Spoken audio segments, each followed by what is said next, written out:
very often they are defective people. Either they are people who simply can't function successfully in society, that is, they are losers or antisocial misfits looking for company, or they are escapists or adventurers who don't really want to serve our cause, but who are looking for some politically incorrect diversion, some politically incorrect self-gratification.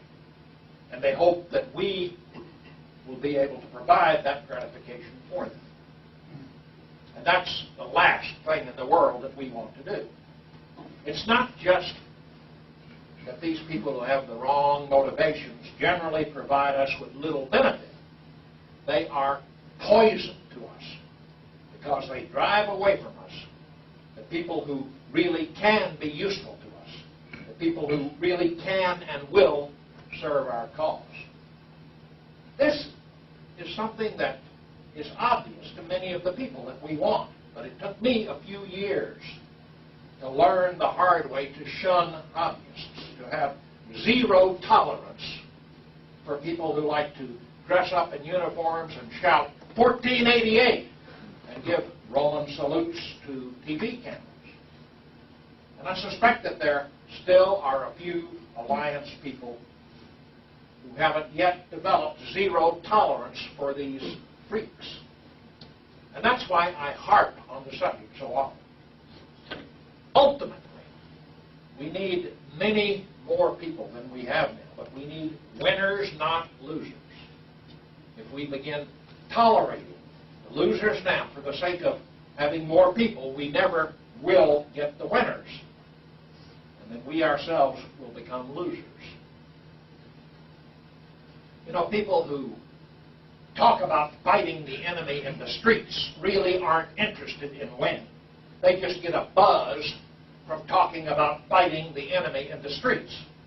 Their talk is pure self-indulgence, pure hobbyism. We're a long, long way from the point where we'll be able to gain any advantage in the streets. We may want to have a security force for certain functions before then. What will be notable about that security force, besides character and commitment, will be discipline and skill, not beer bellies and tattoos. To sum it up, the Alliance has no interest at all in the so-called movement. We're not interested in uniting with the movement, and we're not interested in competing with the movement for members. If anything, we should be grateful that the movement is out there to soak up a lot of the freaks and weaklings who otherwise might find their way into the Alliance and make problems for us. In this regard, I was sorry to note that both Aryan nations and the Church of the Creator have, for all practical purposes, died within the last few weeks, because those groups used to be magnets for people that we prefer to avoid.